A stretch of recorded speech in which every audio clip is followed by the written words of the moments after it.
So hello everyone, welcome back to the channel. खुश तो आज बहुत हो गया आप, क्योंकि आपका कॉन्फिडेंस का लेवल बहुत ज्यादा हाई है। जिस तरह से आपने ओसी का पेपर लिखा, जिस तरह से आपने एसपी का पेपर लिखा, काफी इजी सा और काफी एक्सपेक्टेड सा पेपर था। सारे के सारे आंसर, सारे के सारे क्वेश्चंस जो थे हमारे एक्सपेक्टेड थे, और मुझे लगता है कि आप 80 में से कम 70-75 तो एक्सपेक्ट कर ही रहे होगे। और उसी का अगर आपने लेक्चर देखा होगा तो मैक्सिमम हमने जो टॉपिक डिस्कस किया था वो सारे के सारे टॉपिक आपको बोर्ड एग्जाम में पूछे थे। और आज का जो टॉपिक है, आज जो हम यहाँ पे डिस्कशन कर रहे हैं, आज का हमारा टॉपिक है डिसोल्यूशन। तो डिसोल्यूशन क्या टॉपिक थोड़ा सा कॉम्प्लिकेटेड है क्या? बहुत सारे इसके अंदर वर्किंग नोट और बहुत सारा कॉम्प्लिकेशन अराइज होता है क्या? तो यस, कॉम्प्लिकेशन तो बहुत सारा अराइज होता है, और ये आपका प्रॉब्लम है कि आप अलग अलग चीजों को डील नहीं कर पाते हो। डिसोल्यूशन नॉर्मल सम है, डिसोल्यूशन वन पार्टनर इंसॉल्वेंसी है, टू पार्टनर इंसॉल्वेंसी है, पूरा फर्म बैंकरप्ट हो जाता है, तो उसके साथ किस तरह से डील करने का, ये अगर आपका प्रॉब्लम है। ऑब्जेक्टिव, सबका सरदर्द। ऑब्जेक्टिव्स अगर आपका प्रॉब्लम है तो सारे ऑब्जेक्टिव्स को हम डिस्कस करते रहेंगे। जर्नल एंट्री, अरे एक ही टॉपिक है और कितना सताओगे यार। जर्नल एंट्री भी पूछ लेता है कभी कभी, एडमिशन में जर्नल एंट्री पूछा था लास्ट टाइम। तो अगर जर्नल एंट्री आ गया तो क्या करेंगे, जर्नल एंट्री आ गया तो कैसे करेंगे, तो ये भी आपका प्रॉब्लम है। तो एक ही वीडियो के अंदर बहुत सारे सोल्यूशन मिलने वाले हैं, तो एंड तक बने रहना वीडियो के साथ। और हम आज डिस्कस करेंगे डिसोल्यूशन, सिर्फ डिसोल्यूशन नहीं, डिसोल्यूशन का कंटेंट, डिसोल्यूशन का जर्नल, डिसोल्यूशन का लेजर, और कुछ उसके अंदर की कुछ टिप्स एंड ट्रिक्स कि किस तरह से, टिप्स एंड ट्रिक्स हम डिस्कस करेंगे, किस तरह से आप सम को इजी कर सकते हो और अच्छी तरह से आप उसको बिना किसी गलती के, यस बिना किसी गलती के आप क्या कर सकते हो, उसको टैली कर सकते हो। तो उसके लिए भी एक लॉजिक दूंगा कि आपका सम टैली होगा ही, नहीं टैली हो सकता, ऐसा नहीं हो सकता। बिना वेस्ट किए टाइम हम आगे टॉपिक को आगे बढ़ाते हैं और हम डिस्कस करेंगे क्या, डिसोल्यूशन। क्या डिस्कस करेंगे, डिसोल्यूशन। तो डिसोल्यूशन है क्या? फर्म हमको बंद कर देना है, पार्टनर्स हैव डिसाइडेड अब बिजनेस को कंटिन्यू नहीं करना है, व्हाटएवर द रीजन इज, हमको उसमें कोई इंटरेस्ट नहीं है, सिर्फ क्या करना है, बिजनेस को करना है बंद। और बिजनेस को अगर बंद करना है तो कितने पार्टनर्स है हमारे पास? 2 पार्टनर है, 3 पार्टनर है, 4 पार्टनर है, कितने ही पार्टनर का सम आ जाता है। लेकिन नॉर्मली आएगा तो 2 पार्टनर का सम आएगा, और 3 भी आ गया तो क्या ही फर्क पड़ लेगा अपने को। तो अब 2 पार्टनर है हमारे पास, ठीक है। इस वाले कंडीशंस में हमारे पास 2 पार्टनर है, दोनों पार्टनर ने डिसाइड किया कि भाई हमको बिजनेस अभी नहीं चलाना है, डिसॉल्व कर देना है। तो अब कंडीशन ये है कि बिजनेस अगर आपको नहीं चलाना है तो भाई हिसाब किताब कर लो, जो भी पैसा है आपस में क्या कर लेंगे, बांट लेंगे। लेकिन बांटने से पहले भाई जो घर के बाहर वाले लोग हैं ना, वो भी खड़े हैं आपका पैसा लेने के लिए। अगर आपको किसी व्यक्ति को पैसा देना बाकी, तो पहले उसको पैसा दे दो। पैसा देने के लिए आपको पैसा अरेंज करना है। सीधा टॉपिक किस तरह से आगे बढ़ते जा रहा है। अगर आपको हिसाब किताब करना है तो पहले बाहर वाले का हिसाब किताब करो। अगर आपको हिसाब किताब करना है तो आपके पास पैसा होना चाहिए। पैसा होने के लिए भाई जो भी पूछे बेच डालो, रख के क्या करना है उसका। अच्छा, कोई एसेट अगर आपको नहीं बेचना है कि अरे ये तो गाड़ी अभी तो लिया था, इसको बेचते नहीं, इसको मैं ले लेता हूं, दूसरा बोलेगा एक फर्नीचर या लैपटॉप है मैं ले लेता हूं, तो यहाँ पे कंडीशन ये भी अराइज होती है कि कुछ असेट्स ऐसे होते हैं जो पार्टनर घर ले जाते हैं। तो टॉपिक में हम कहां तक पहुंचे, फर्म को करना है बंद, डिसॉल्व कर देना है। डिसॉल्व करने के लिए लायबिलिटीज पे करनी है, असेट को बेच देना है। कुछ अनरिकॉर्डेड असेट हो सकते हैं, कुछ अनरिकॉर्डेड लायबिलिटीज हो सकती है, आपको पे करना है। कोई भी लायबिलिटी बिना पे किए आप जाएंगे नहीं, इस बात का ध्यान रखेंगे। Okay, so let's continue with the topic. Base तो आपने बना ही लिया होगा, डिसोल्यूशन ऑफ द फर्म। अब हमारे सामने एक छोटा सा बैलेंस शीट है। यस, हमारे सामने छोटा सा एक बैलेंस शीट है, और हमने क्या किया हुआ है, कुछ बेसिक्स जो एग्जाम में पूछता है, हर वो एडजस्टमेंट जो एग्जाम्स में पूछता है ना, ऐसे एडजस्टमेंट हमने पिक आउट करके यहां पे खुद लिखे हुए हैं। तो इस बैलेंस शीट के साथ हम ये एडजस्टमेंट करने वाले हैं। ओके, एडजस्टमेंट करेंगे भी और उसको सॉल्व भी करेंगे, और लॉजिक समझेंगे कि ये डेबिट होता है तो क्यों डेबिट होता है, क्रेडिट होता है तो क्यों क्रेडिट होता है, उसका लॉजिक देगा निखिल सर। बैलेंस शीट है आपके पास। अब थोड़ा सा ना कॉन्सेप्ट समझते चलते। ये बैलेंस शीट होता है, बैलेंस शीट का साइड है पहले लायबिलिटी और दूसरा है असेट, ठीक है। एक समझने के लिए छोटा सा समझ लो कि ये जो लायबिलिटी है, एक ही मिल गया, ये जो लायबिलिटी है, यस, ये जो आपका लायबिलिटी है, इसको क्रेडिट बैलेंस होता है। क्या बोला, liabilities are having credit balance. देखो बहुत ज्यादा आपको काम आएगा जब आप 12th पास करके डिग्री में जाओगे, तो ये बैलेंस का गेम, ठीक है। और जो असेट होता है उसको डेबिट बैलेंस होता है। क्या होता है, डेबिट बैलेंस, ठीक है। मतलब समझेंगे अभी अपन। तो अब assets are having debit balance and liabilities are having credit balance। अब जिसको जो बैलेंस है, आपने फाइनल अकाउंट सॉल्व किया है, ट्रायल बैलेंस होता है हमारे पास। ट्रायल बैलेंस के 2 साइड होते हैं, डेबिट एंड क्रेडिट। फिर आपने जब पोस्टिंग करते हो, आप ट्रायल बैलेंस से जब फाइनल अकाउंट में लेके जाते हो, तो आप ध्यान रखते हो डेबिट वाला पार्ट डेबिट में ही जाना चाहिए, क्रेडिट वाला पार्ट क्रेडिट में जाना चाहिए। क्यों? क्योंकि डेबिट साइड आपको मिलेंगे असेट्स, डेबिट साइड आपको मिलेंगे आपके एक्सपेंडिचर्स, क्रेडिट साइड मिलेगा लायबिलिटी एंड क्रेडिट साइड मिलेगा इनकम। तो इनके इधर रूल ही है ना, रियल अकाउंट असेट पे अप्लाई होता है, real account debit all, debit what comes in, credit what goes out. Nominal का रूल है debit all expenses and losses, credit all incomes and gain. तो ये जो रूल है वही उसका बैलेंस है। ओके, तो इस तरह से अगर असेट है, अब देखो जर्नल एंट्री जब आप करते हो, कोई भी जर्नल एंट्री, जब कोई असेट आता है बिजनेस के अंदर तो वो क्या होगा, ऑब्वियसली डेबिट होगा, करेक्ट ना। और कोई भी लायबिलिटी जब क्रिएट होती है तो वो क्रेडिट होता है। इसीलिए असेट को बैलेंस डेबिट होता है और लायबिलिटी को बैलेंस क्रेडिट होता है। ठीक है, ये मैंने लिख दिया। अब आगे बढ़ते हैं। देखो अब ये भी ध्यान रखेंगे कि डेबिट है तो डेबिट में जाएगा और क्रेडिट है तो क्रेडिट में जाएगा। देखते हैं, आगे बढ़ते हैं। तो मेरे पास क्या क्या है, मेरे पास रिजर्व फंड है। इस रिजर्व फंड की जगह पे क्या आ सकता है, प्रॉफिट एंड लॉस भी आ सकता है। Is that clear? ठीक है, रिजर्व फंड है, प्रॉफिट एंड लॉस है। अगर ऐसा कुछ दिया हुआ है तो इसका हम क्या करेंगे, इसका हम क्या करेंगे बोलो, इसको हम पार्टनर्स को बांट देंगे। रिजर्व फंड का मतलब होता क्या है, जो पार्टनर का जमा किया हुआ पैसा है। अब पार्टनर का जमा किया हुआ पैसा है तो उनको बिलोंग करता है तो उनको दे देंगे। तो ये आ गया रिजर्व फंड। अगर प्रॉफिट एंड लॉस आया तो भी हम क्या कर देंगे, बांट देंगे।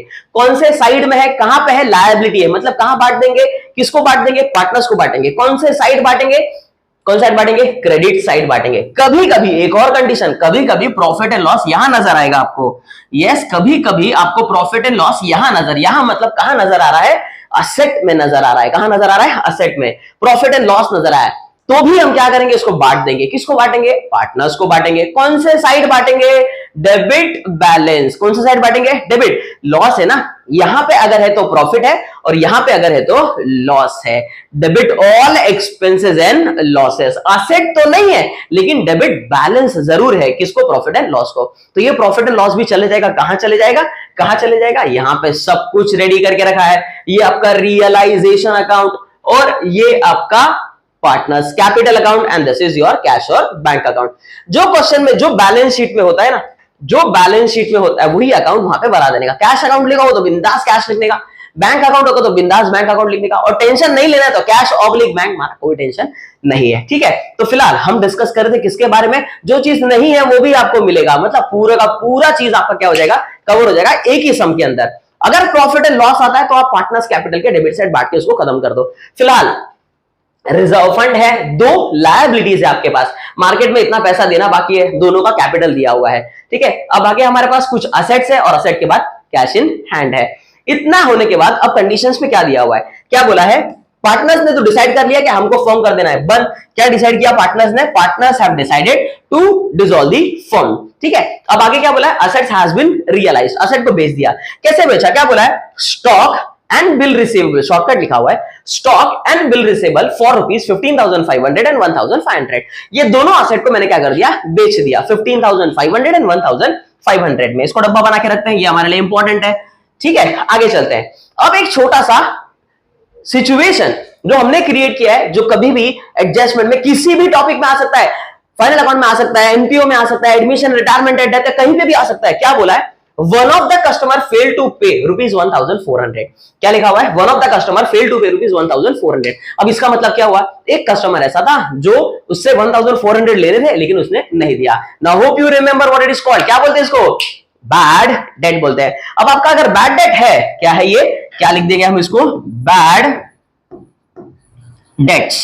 ठीक है, अब आपको पता है कि बैड डेट का क्या करना होता है, बैड डेट मतलब पैसा डूब गया। तो कौन डुबाएगा आपका, कौन डुबाएगा पैसा, डेटर्स। कौन डुबाएगा पैसा, डेटर्स। मुझे मार्केट से मिलना बाकी था 14,400।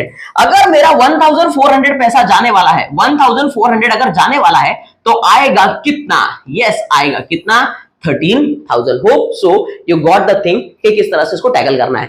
ये सम साइलेंट तरीके से आपको बता रहा है कि मेरा कस्टमर एक था जो 1400 नहीं दे पाया, 1,400 वो नहीं दे पाया, तो मुझे मतलब टोटल मुझे मार्केट से 14,400 मिलना था, तो 1,400 नहीं मिला, तो मिला कितना, 13,000। क्या किया, इसमें से माइनस कर दिया, 14,400 माइनस 1,400 विल गिव यू 13,000। आगे बढ़ता हूं, एक ऐसा एडजस्टमेंट जो यहां पे है ही नहीं, इसको बोलते हैं अनरिकॉर्डेड असेट, जो आपने क्या कर दिया, बेच दिया।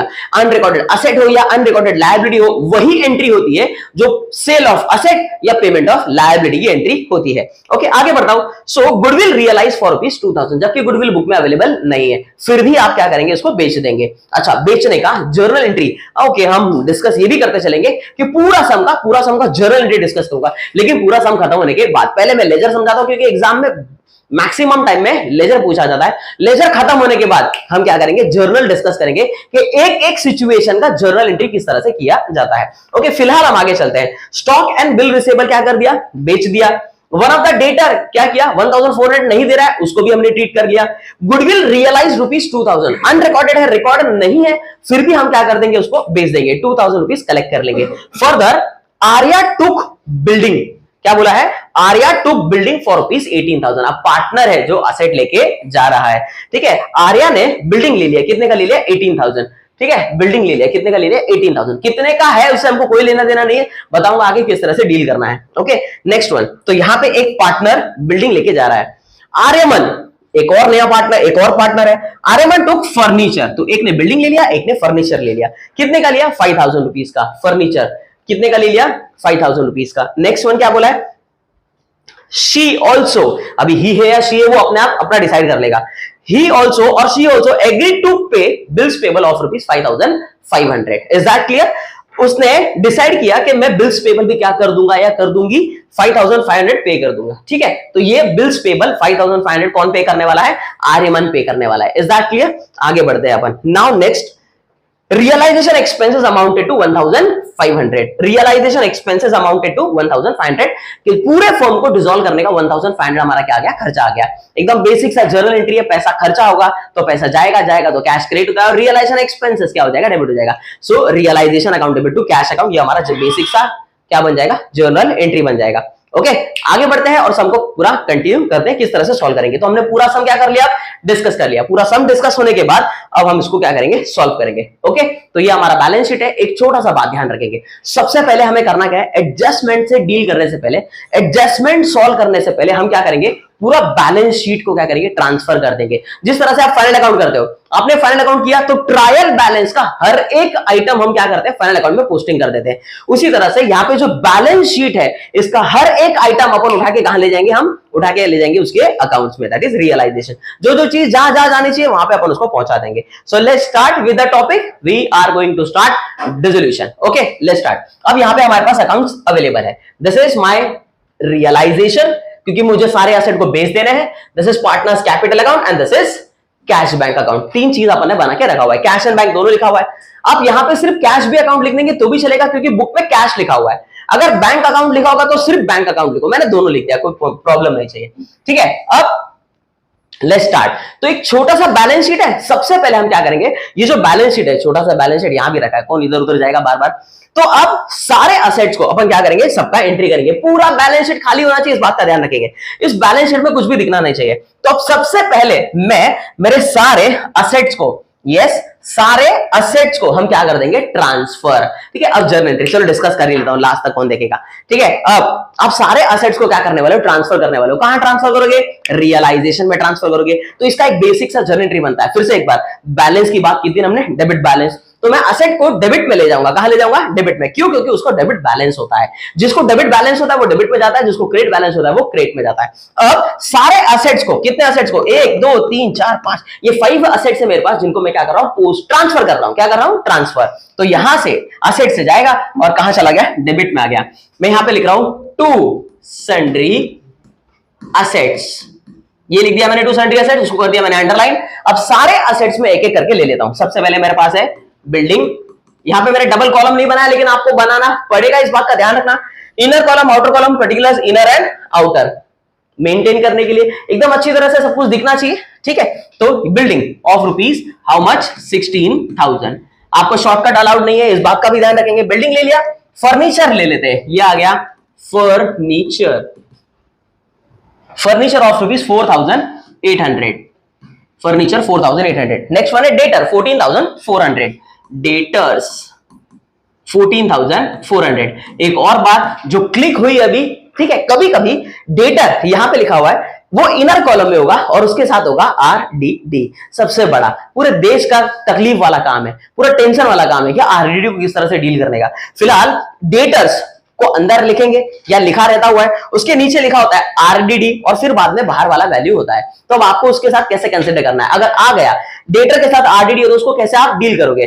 तो जब अगर डेटा दिया हुआ है इनर वाले कॉलम में तो उसका जो gross value, mark my word, क्या बोला, ग्रॉस वैल्यू, ग्रॉस वैल्यू मतलब डेटर आरडीडी बिना माइनस किया हुआ वैल्यू, तो जो वाला वैल्यू है बिना माइनस किया हुआ उसको ले जाएंगे डेबिट साइड, और आरडीडी जो वाला वैल्यू है उसको ले आएंगे credit side. Is that clear? समझ में आ गया होगा आपको किस तरह से डील करना है। तो डेटर का वैल्यू डेबिट में, ग्रॉस वैल्यू बिना माइनस किया हुआ वैल्यू, और आरडीडी जो है उसको कहां ले आएंगे, क्रेडिट साइड ले आएंगे, और उसको वही, उसकी कहानी वही खत्म कर देंगे। ठीक है, फिलहाल मैंने ले लिया मेरा डेटर्स, और उसके बाद है मेरे पास स्टॉक।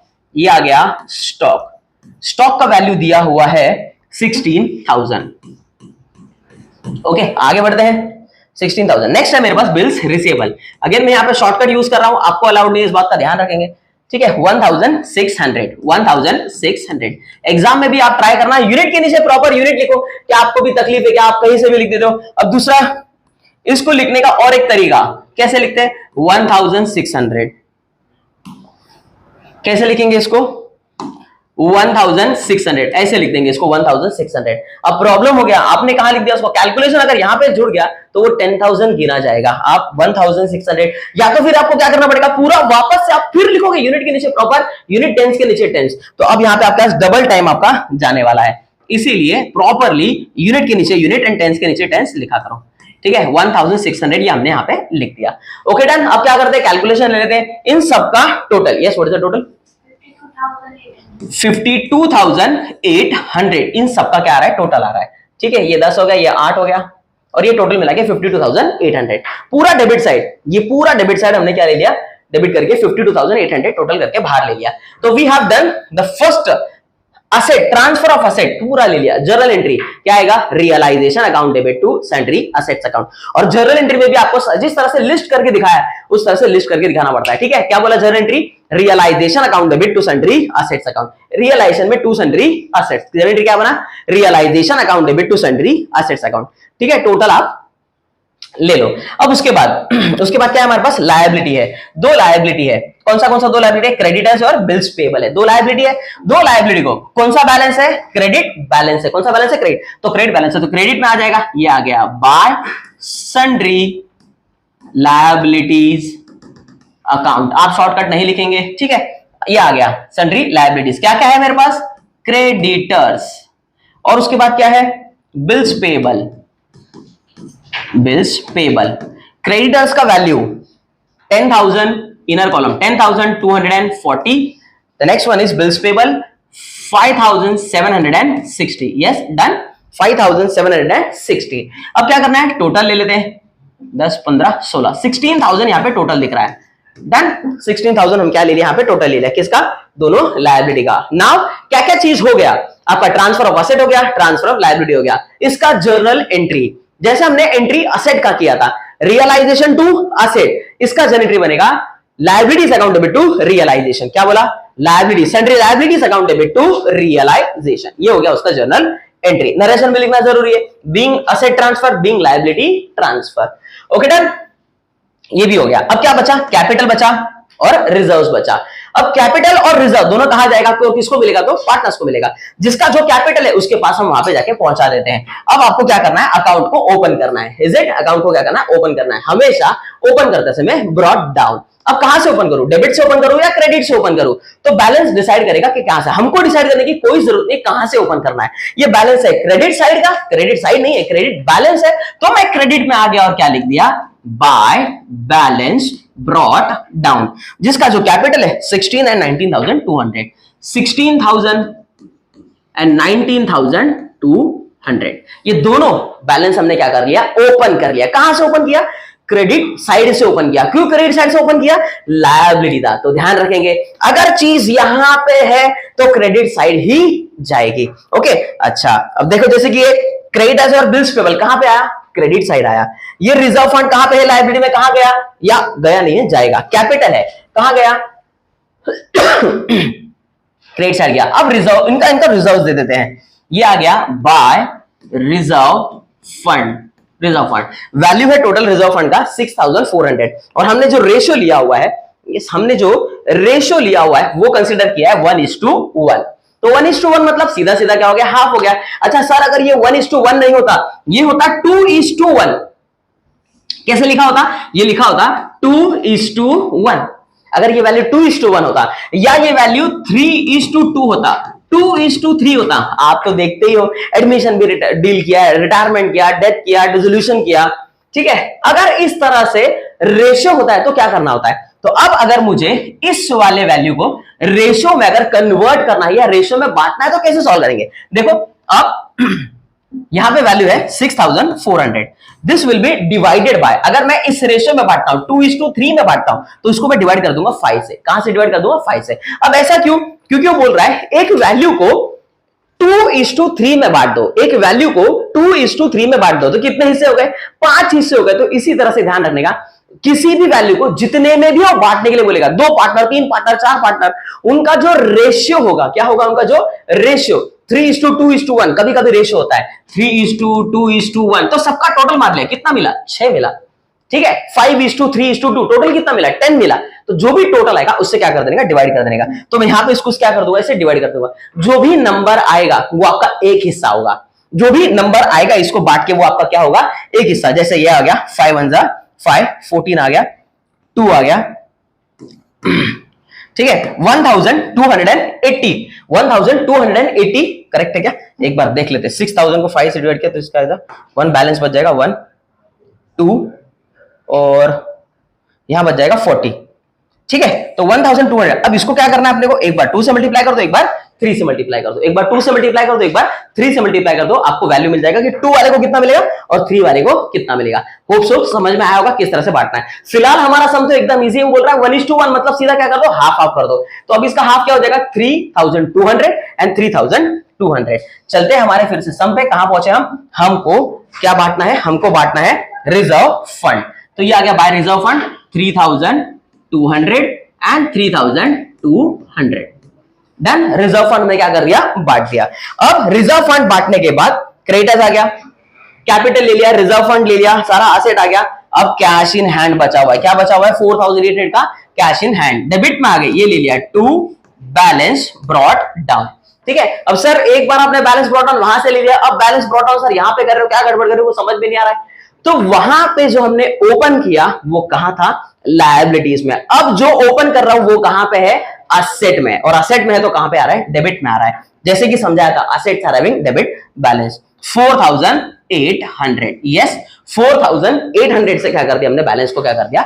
ओपन कर दिया। तो अब यहां पे मेरा पूरा बैलेंस शीट क्या हो गया? खत्म हो गया। Is that clear? तो बैलेंस शीट क्या कुछ बचा हुआ है क्या? बैलेंस शीट में सारा असेट्स आ गया, कैश बैंक आ गया, क्रॉस चेक कर लेंगे, कैश बैंक आ गया, रिजर्व फंड ले लिया, दोनों लायबिलिटीज ले लिया और कैपिटल भी हमने कंसीडर कर लिया। तो बैलेंस शीट हो गया हमारा खत्म।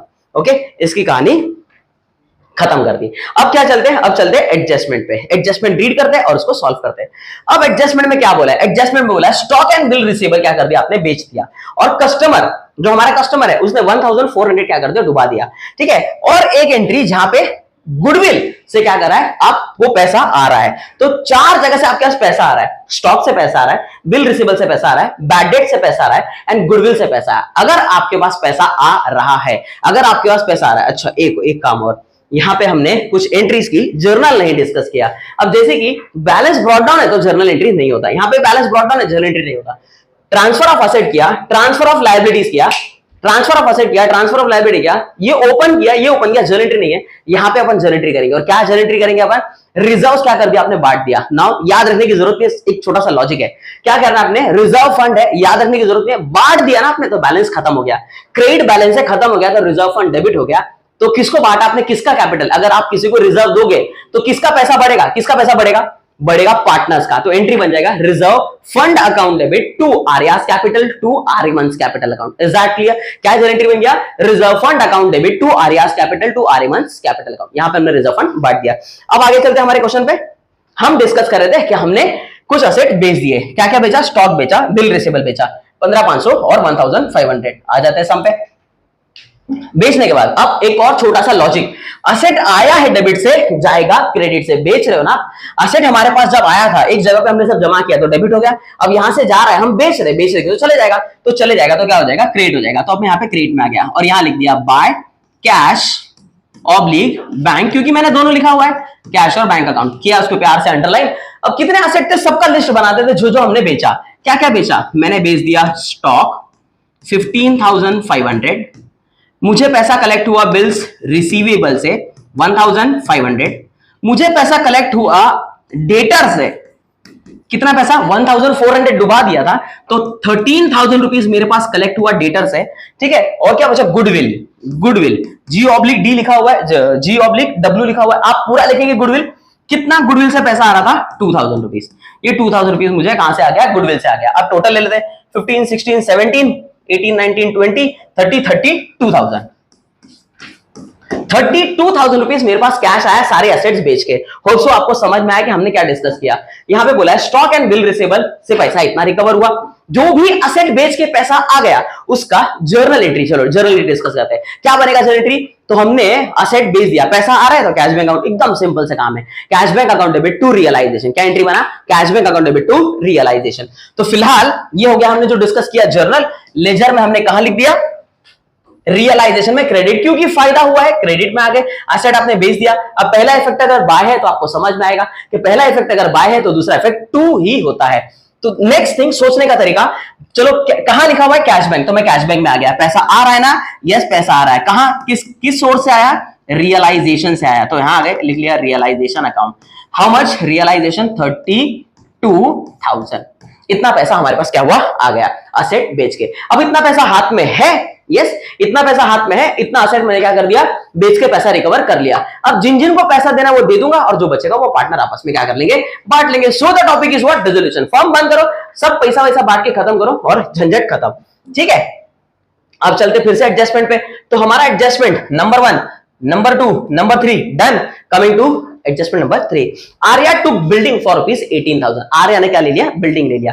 अब फिर से एक जर्नल एंट्री आ रहा है यहाँ पे, आर्या ने बिल्डिंग अगर ले गए तो यहाँ पे जब मैंने एसेट बेचा था तो लिखा था कैश बैंक टू रियलाइजेशन। अब आर्या ले जा रही है तो एंट्री बन जाएगा Arya's capital account debit to realization. जब सिर्फ कैश बैंक की जगह पे क्या आ गया, आर्या का नाम आ गया। ओके, तो एकदम सिंपल से एकदम क्या बन गया, जर्नल एंट्री बन गया। बेचते वक्त, फिर से एक बार, बेचते वक्त कैश बैंक टू रियलाइजेशन।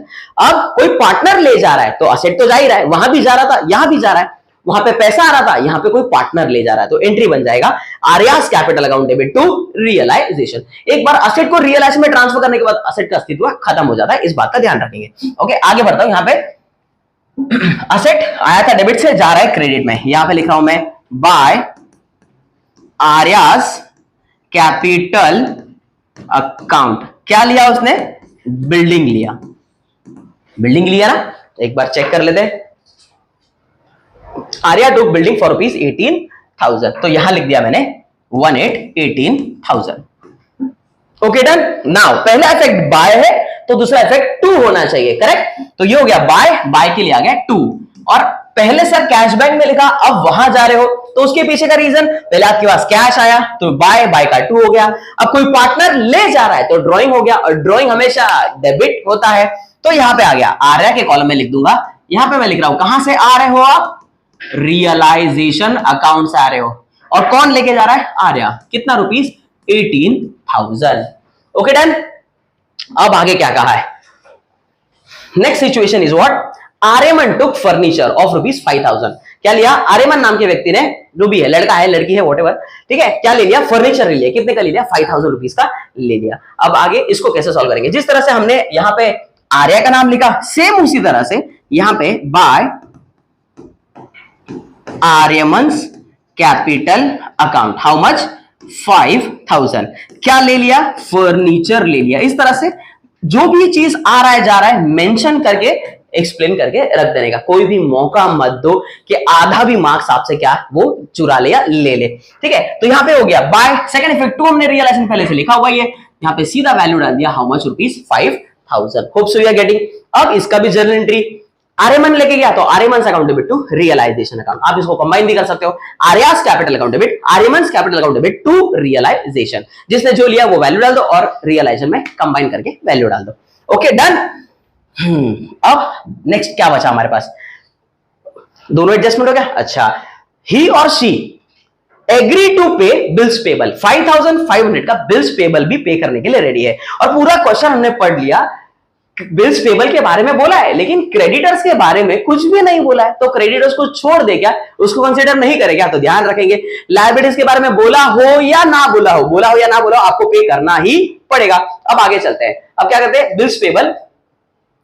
पे करने के लिए रेडी है आर्यमन, तो उसके एंट्री कैसे करेंगे? अब लायबिलिटीज आया है क्रेडिट से, जाएगा कहां से? डेबिट से। यस, आया है क्रेडिट से, जाएगा कहां से? डेबिट से। आगे यहां पे ले लिया to Aryaman's capital account, underline कर दिया। क्या पे करने के लिए रेडी है? Bills payable. कितना पे करने के लिए रेडी है? 5500। करेक्ट है क्या? 5500 बोला है क्या? यस, 5500। सेकेंड इफेक्ट अभी भी बाकी है, तो ये हो गया पहला इफेक्ट टू, और दूसरा हो जाएगा, क्या हो जाएगा? बाय। कहां से आ रहे हो? रियलाइजेशन से आ रहे हो। कौन, किसका कॉलम है? आर्यमन का। कितना है? 5500। डन। तो ये भी एंट्री हो गई हमारी एक। अब क्या बचा?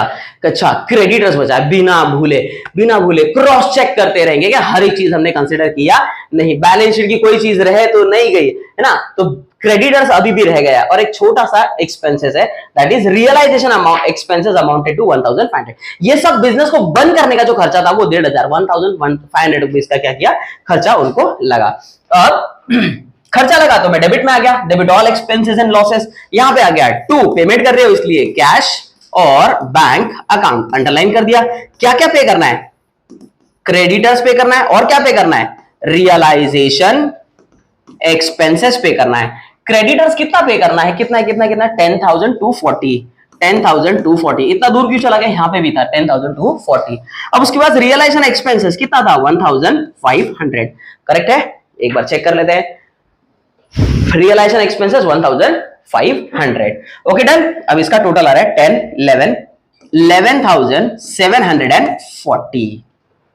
क्या अब और कुछ बचा हुआ है? पूरे इसमें और कुछ बचा हुआ है क्या? तो नहीं, हमने सारा कुछ कवर कर लिया, जितना भी था सब कुछ खत्म हो गया है। अब करना क्या है? तो टैली करना बचा हुआ है। ठीक है, अब हमने जो जर्नल एंट्री, जो लेजर किया, उसका कुछ जर्नल रह तो नहीं गया।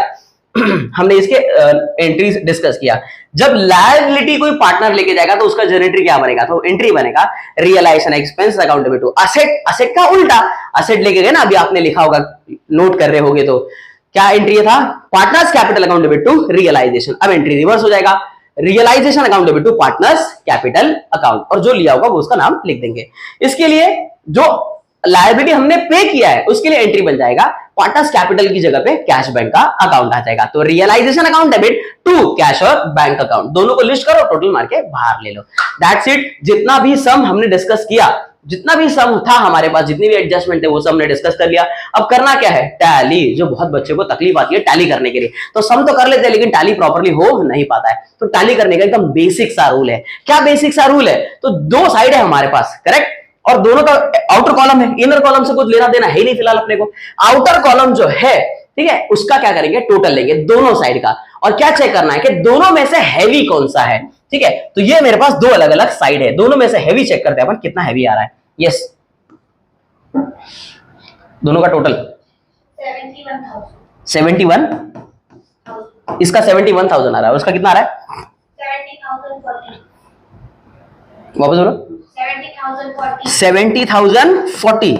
अच्छा, तो क्रेडिट का टोटल आ रहा है 71,000। क्रॉस चेक कर लेना आप चाहिए तो, ठीक है। 16,000, 32,000, 18,000 एंड 5,000, ये पूरा टोटल मारा तो 71,000 का टोटल आ रहा है। ओके, अब इसका टोटल 52,800, 5,500, 11,740 का टोटल मारा तो 70,000, 70,040 आ रहा है। तो दोनों में से कौन सा साइड हैवी लग रहा है? तो यस, ऑब्वियसली 71,000 हैवी है, तो यहां लिख दिया 71,000 हैवी। ठीक है, यहां भी लिख दिया 71, यहां भी लिख दिया 71। अब लॉजिकली बात है, ये साइड 71 है, ये साइड 71 नहीं है, ये साइड कम था, तो इसमें कितना कम पड़ रहा है? इसमें कम पड़ रहा है 960 रुपीज। इसमें मुझे क्या दिख रहा है? इसमें डिफरेंस दिख रहा है, और यही मैंने यहां पे डिफरेंस लिख दिया। आपका काम हो गया है, ठीक है। 960 रुपीज मुझे क्या दिख रहा है? यहां पे डिफरेंस दिख रहा है, and this difference will be transfer to, yes, एक ही अकाउंट है जो इसके आगे कंटिन्यू हो रहा है, वो है पार्टनर्स कैपिटल अकाउंट। डन। ये 960 रुपीज हमने बैलेंस निकाला। क्या निकाला है? बैलेंस। इन दोनों साइड का बैलेंस है 960 रुपीज। जो 960 बैलेंस आया, अब ये क्या कर देंगे? इन दोनों पार्टनर्स को बांट देंगे। अब पहला इफेक्ट अगर 2 है, यस, पहला इफेक्ट अगर 2 है तो दूसरा इफेक्ट बाय है। कहां से आ रहे हो? रियलाइजेशन से आ रहे हो। 960 है, मतलब 480 बढ़ जाएगा, 480। डन। ये हमने क्या कर दिया? बांट दिया। यस, फिर से एक बार क्रॉस चेक कर लो। 960 है, हाफ करूंगा तो 400, और 160 का हाफ करूंगा तो 60 आ जाएगा। ठीक है, 160 का हाफ किया तो 80 आ जाएगा। तो इस तरह से 480 क्या हो गया, हमने बांट दिया। अब इन दोनों अकाउंट को क्या करते हैं, टैली करते हैं। तो टैली करने का लॉजिक तो रिमेन सेम कि दोनों साइड में से हैवी कौन सा है। तो इसका पहले टोटल लेते हैं। Yes, total 28,380. 28,380। ये साइड हैवी है 28,380, यहां भी मैं लिख रहा हूं 28,380। 5,000 इसमें से अगर मैं माइनस कर दूंगा तो 23,380 रुपीज का बैलेंस दिख रहा है। यस, 28,380 में से 5,000 अगर मैं माइनस कर रहा हूं तो 23,380 रुपीज मुझे क्या दिख रहा है, बैलेंस दिख रहा है। नेक्स्ट कॉलम लेता हूं 19,680। Yes, is it 19,680। 19,680 जो हैवी साइड है वहां हैवी है, यहां भी वही लिखा। 18,000 में से अगर मैं माइनस करूंगा तो 1,680 रुपीज का डिफरेंस यहां पे मुझे नजर आ रहा है। ठीक है, तो दोनों डिफरेंस मैंने निकाल लिया। एक ही अकाउंट बचा आपके पास ट्रांसफर करने के लिए, तो वही मैं लिख दूंगा यहां पे टू कैश और बैंक अकाउंट। शॉर्टकट नहीं लिखेंगे, ध्यान रखेंगे। तो 2 का हो जाएगा बाय। अब ये अकाउंट भी टैली हो गया, इसका डिफरेंस 2 का हो जाएगा बाय। कहां से आ रहे हो, पार्टनर्स कैपिटल अकाउंट से आ रहे हो। अंडरलाइन कर दिया, आर्यवन आर्यवन 2। ठीक है, बैलेंस है 1,680। आउटर कॉलम में भी लेंगे तो भी कोई प्रॉब्लम नहीं है, 23,380। एक छोटा सा एक एडजस्टमेंट जो हमने एडजस्ट इफेक्ट नहीं दिया, सेकेंड इफेक्ट, वो है cash bank account. To cash bank का सेकेंड इफेक्ट जाएगा कहां पे, तो बाय कैश बैंक। ये आ गया यहां पे बाय रियलाइजेशन अकाउंट। कितना वैल्यू था उसका, 11,740। एक ही था यहां पे डेबिट साइड, तो हमने उसको कंसीडर कर लिया। Okay, done. तो ये हो गया बैलेंस ब्रॉट डाउन। यहां पे जो मुझे हैवी दिख रहा है वो है 36,800 और इसका टोटल ले लेता हूं 0 6 0 3 4 5 और 2 25,060 का बैलेंस यहां पे नजर आ रहा है। ठीक है, अब दोनों का टोटल ले लो, 0 0 1 8 5 6 और ये 3, 36,800 36,800 कैशबैक हो गया हमारा टैली। और ये हमारे सम का जो ये कंक्लूजन है। जैसे फाइनल अकाउंट में बैलेंस शीट कंक्लूजन है कि final account tally, balance sheet tally मतलब फाइनल अकाउंट सही है। यहाँ पे कैशबैक अगर टैली हो गया मतलब सम सही है। तो ये था हमारा सम, जहां पे हमने जर्नल एंट्री और लेजर एंट्री क्या क्या कंप्लीट कर लिया। ठीक है, और कुछ छोटी छोटी चीजें जो नहीं यहां पे थी वो भी हमने क्या किया, डिस्कस किया। तो अगर आपको सम सॉल्व करने में मजा आएगा तो ऑब्वियसली समझ में तो आ ही गया होगा, तो अपने फ्रेंड्स के साथ शेयर करो और बताओ कि डिसोल्यूशन बहुत इजी है। इसके बाद, ये लेक्चर के बाद, ये वीडियो के बाद आपको मिलेगा वन पार्टनर इंसॉल्वेंट, कि अगर एक पार्टनर इंसॉल्वेंट हो जाता है तो उसको किस तरह से डील करना है। ठीक है, तो मिलते हैं अगले लेक्चर में, तब तक के लिए बाय बाय, थैंक यू।